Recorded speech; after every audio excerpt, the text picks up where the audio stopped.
am literally letting out the heaviest, most dramatic sigh known to humanity right now. Honestly, it is completely justified. We are surviving, but barely. Barely. Babes, welcome back. It's Monday morning. We have mango blueberry smoothies in hand, and we are already questioning every single decision that brought us to this exact point in time. Oh, absolutely. I mean, the Monday morning struggle is not just a concept. It is a legitimate psychological torture.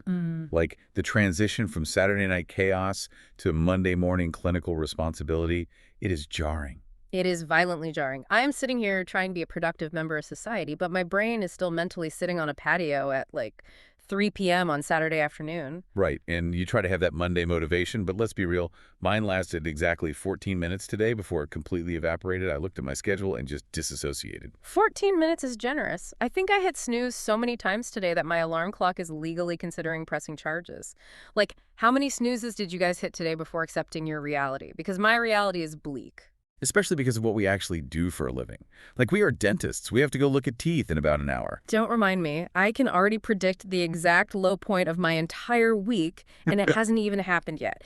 It is going to be today at exactly 4:55 p.m. when I am fully mentally clocked out. Oh, I know exactly what you're going to say. The end-of-day emergency. Yes. Someone is going to walk in with a fractured crown at 4:55, and I am going to have to smile and fix it while my soul slowly leaves my body. Like, I am just anticipating the emotional damage. Well, my predicted high for the day is directly related to that, the absolute sheer joy of a patient canceling.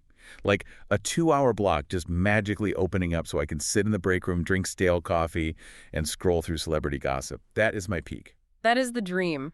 But knowing my clinic, the AC is probably broken again. I am going to be sweating in a mask while some guy who hasn't seen a toothbrush since 2019 complains. Oh, my favorite is the people who just openly lie about flossing. Like, your gums are bleeding aggressively, sir. We both know you only floss in the car on the way here. Literally. So what constitutes a win for you today? Because for me, a win is just getting to 5 p.m. without a single emotional breakdown in the sterilization room. A win for me is exactly that, plus no one asking me a complicated medical question before I've had my second iced coffee. But honestly, babes, genuinely, how have we not won the lottery yet? I am spiraling about this. At this point, we have manifested enough. I have burned the sage. I have done the affirmations. The numbers need to cooperate. It is actually a statistical injustice. Yeah. The universe is actively ignoring our daily financial manifestations. Like, mathematically, it should have been us by now. It should have. If I won, my first purchase would be something incredibly dramatic and wildly unnecessary. Like, I wouldn't even pay off my student loans first. I would buy, like, a vintage sports car I don't know how to drive. See, my first purchase would be highly analytical and extremely petty. I would just buy out my entire dental clinic. Wait, really? Why? Just so I could officially fire the worst patients.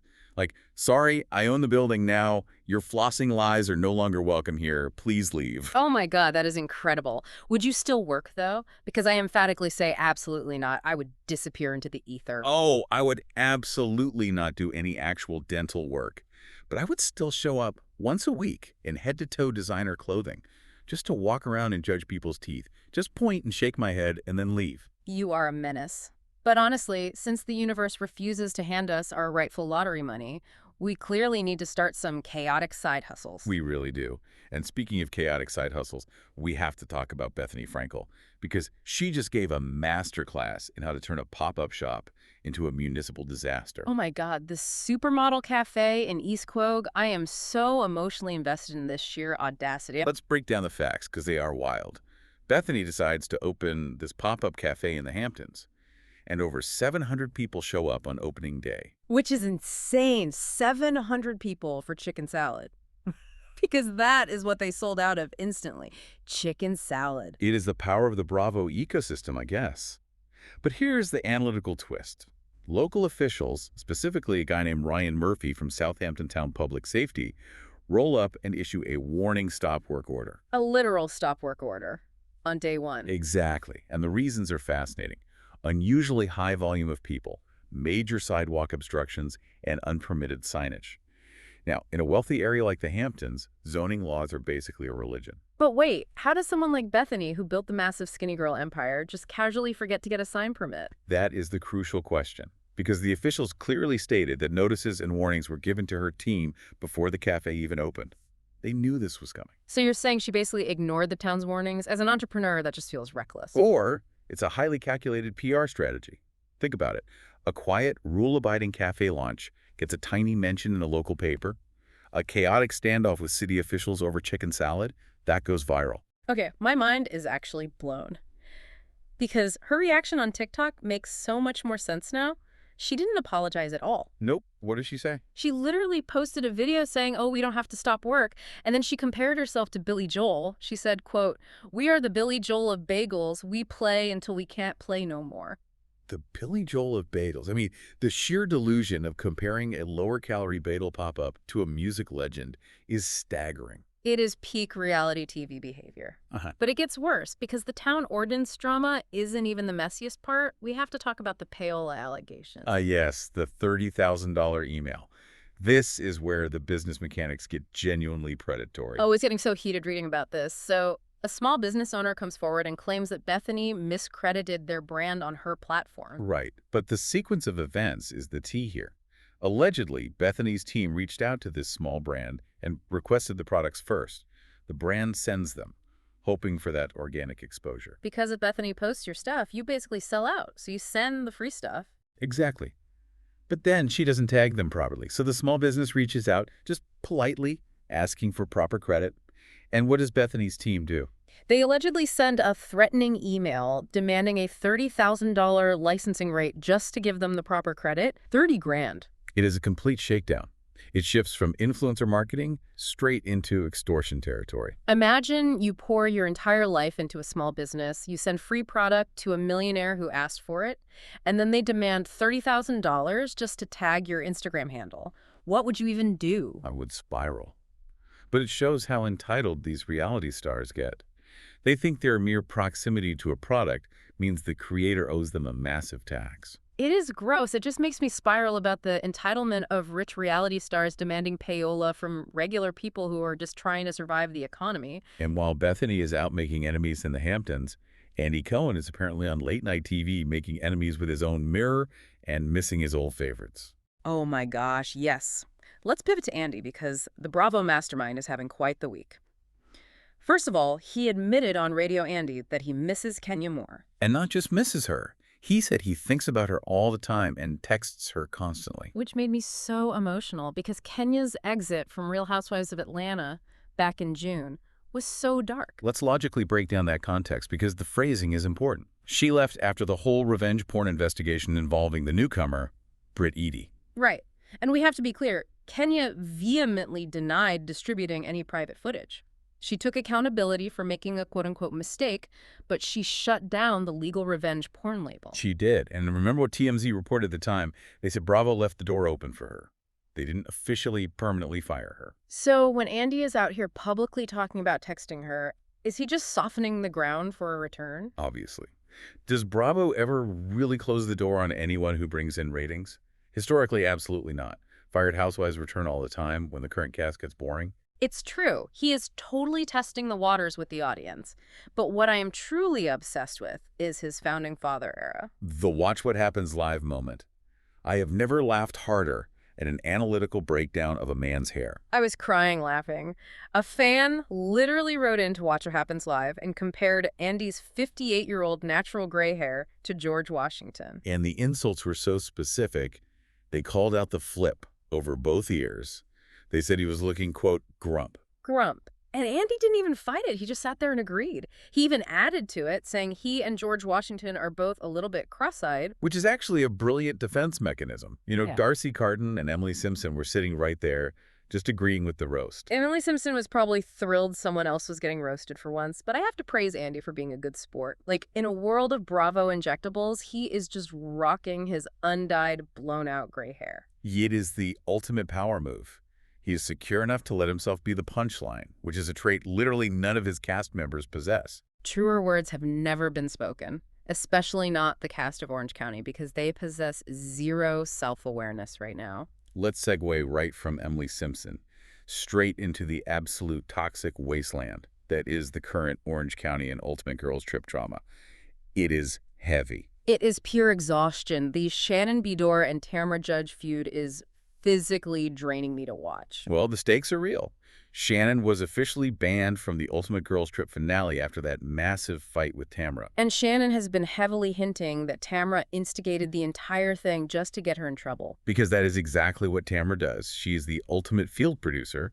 She finds your weakest emotional point, pokes it until you explode, and then steps back so you take the fall. It is so sinister. And then Bravo adds Alexis Bellino to the mix. Like, Shannon is already drowning. Let's throw her ex-boyfriend's new fiancé into her workplace. It is engineered torture. Alexis was out there doing interviews about the, quote, biggest misconception regarding her relationship with Shannon amid her marriage to John Jansen. Like, girl, there is no misconception. You are marrying her toxic ex and flaunting it on her television show. It is so gross. It really is. It crosses a line from entertaining drama to just watching someone be actively emotionally abused. Exactly. And speaking of people who thrive on emotional abuse, Vicki Gunvalson is currently on a chaos tour of epic proportions. The OG of the OC. Her behavior right now is a fascinating case study in desperation. I was yelling at my phone. Vicki is trying to play the peacemaker between everyone on Orange County. The sheer hypocrisy of Vicki Gunvalson pretending to be the voice of reason. It defies logic. This is the woman who brought us multiple screaming matches in multiple zip codes. But she isn't just playing peacemaker. She is also feuding with Terry Dubrow. Over a $100,000 bet. The mechanics of this bet are absurd. So Vicki claims Terry inherited his money. Terry bets her $100,000 that he didn't. I just marvel at the sheer ego required to feud over a $100,000 wager like it's pocket change. Right. Must be nice. But amidst all this feuding, Vicki actually said something that made me really emotional. The admission about Don. Yes. She admitted that she truly believes she would still be married to Don if it weren't for the reality show. It is the Faustian bargain of reality TV. You trade the quiet stability of your real life for a permanent spot on a Bravo franchise. The cameras erode the foundation of your marriage because they incentivize constant conflict. It is just so sad. But clearly she hasn't learned her lesson about conflict because she is out there nearly getting a table flipped on her by Teresa Giudice. Oh, the Ultimate Girls Trip crossover event we didn't know we needed. How is Vicki Gunvalson coming for Teresa Giudice's taxes? Teresa admitted she almost flipped a table on Vicki over tax shade. The irony is staggering. Vicki's own history is an absolute mess. The cancer scam. Her multiple bad business ventures. Right. You do not throw stones in a glass house, especially not at Teresa, who literally went to federal prison. Like, read the room, Vicki. It's like two apex predators fighting over who has the worst credit score. And then Teresa also had to call out Heather Gay for her inappropriate treatment of Lisa Barlow. The Ultimate Girls Trip is just a petri dish for toxicity. I sigh just thinking about it. But honestly, if we want to talk about true reality TV monsters, we have to leave the housewives. We have to head to the Valley. And Vanderpump Rules. The actual gutter of reality television. Because we need to talk about Jax Taylor's leaked email. Let's read the facts of this, because it is meticulously cruel. Jax Taylor wrote an email, which subsequently leaked, where he unleashed entirely on Brittany Cartwright. His estranged wife. The mother of his child. Yes. In writing, he calls her a neglectful parent. He says she is full of shit, and he accuses her of openly lying about their son. I went off when I read this. The audacity of Jax Taylor, a man who has lied, cheated, and manipulated his way through a decade of television, calling anyone else full of it. It is textbook projection. Even Lala Kett slammed him. She called him a monster. She said she saw disturbing videos of how he treats Brittany, and she even questioned how his publicist, Lori, could date him after seeing all of this. I have to push back on the shock factor here, though. Like, absolutely no one is surprised Jax is still behaving like this. I question how anyone in their friend group is acting shocked. That's true. He has showed us who he is since season 1 of Vanderpump Rules, but putting it in an email? Who even sends hate mail via email anymore? A true psychopath. It is just another day in the VPR universe. Okay, I need another sip of this smoothie because we have to get into our rapid-fire messy updates. It is the aggressively caffeinated lightning round. Hit me with the first one. All right, let's start with Sandoval. The absurd rumor circulating right now is that Tom Sandoval's ex, Victoria Lee Robinson, is now dating magician Criss Angel. Stop. I'm absolutely losing it over the visual of this pairing. Criss Angel, the mind freak. It is the most chaotic, D-list lateral move I have ever seen. You date Sandoval, and your logical next step is an illusionist. Honestly, dating Sandoval probably requires a lot of illusions, so it tracks. What's next? We have the legal disaster over on Shahs of Sunset. Lily Ghalichi just shared all these romantic vacation pictures with her husband, Daramir. Right after dismissing their 4th divorce filing. Their 4th. I am screaming. Analytically speaking, I just constantly question the legal fees they're wasting on this cycle. Filing for divorce 4 times in California is basically funding an entire law firm's holiday party. It is a toxic hobby at this point. They just file for divorce when they were bored. Okay, next. Real Housewives of Atlanta. Angela Oakley is out here denying she lied about Ashley Byram's husband, George, amid those whole Shemaya affair rumors. And she is using Ring camera footage to defend herself. God bless the Ring camera. It is the hardest working cast member on any Bravo show. Next. Moving to Jersey. Albie Manzo just admitted on a podcast that he talks to his sister Lauren's ex-husband, Vito, more than he talks to Lauren herself. No. That makes me legitimately want to cry. The family dynamics on Bravo are just so irreparably toxic. How do you ice out your own sister for her ex-husband? It is the Manzo way, apparently. But if you want toxic, let's look at mom talk. Oh, the Mormon wives, yes. Taylor Frankie Paul is reportedly signing a petition to be on The Bachelorette while simultaneously deploying a quote-unquote new legal weapon in her custody war. That is just terrifying. How chaotic is it to juggle family court petitions and reality TV dating show petitions at the exact same time? Pick a struggle, Taylor. It requires a level of compartmentalization I do not possess. And finally, in the realm of clout chasing, Teen Mom star Kail Lowry. What is Kail doing now? She is publicly telling Elijah Scott's affair partner, Britt, who happens to be an OnlyFans creator, to stop talking about his cheating. Kail is accusing Britt of profiting off the TikTok views. Wait, Kail Lowry is mad someone else is monetizing trauma? Kail Lowry, who has made a literal empire out of podcasting about her own messy relationships and pregnancies. Exactly. It isn't a moral stance, it's a copyright issue. Kail wants to be the only one profiting off her life's disasters. That is honestly iconic, in the worst way possible. Ugh, I am taking the biggest, most exhausted breath right now. Unloading that much reality TV toxicity is basically a workout. Let me take one final sip of this mango blueberry smoothie. You need the antioxidants after discussing Jax Taylor. But honestly, let me address the Snark Squad directly for a second. If these reality stars, with all their money, their fame, and their Hamptons pop-ups, are this deeply miserable and chaotic, maybe we are actually winning. Wait, you might be onto something. Like, maybe we are the ones winning by just being regular people, drinking smoothies, and gossiping about their downfalls on a Monday morning. I'm choosing to believe that. We are the real winners. Snark Squad, I need to hear from you guys in the comments. What are your Monday morning survival strategies? Because mine are failing. And realistically, what would you honestly do if you won the lottery tomorrow? Would you buy out your workplace just to fire people like I would? Honestly, they probably would. And let us know what your high and your low is for the week ahead. Manifest a canceled appointment for yourself. Absolutely. Oh, babes, stay caffeinated, stay delusional, and hopefully one of us finally wins that damn lottery. We'll see you on the Snark side.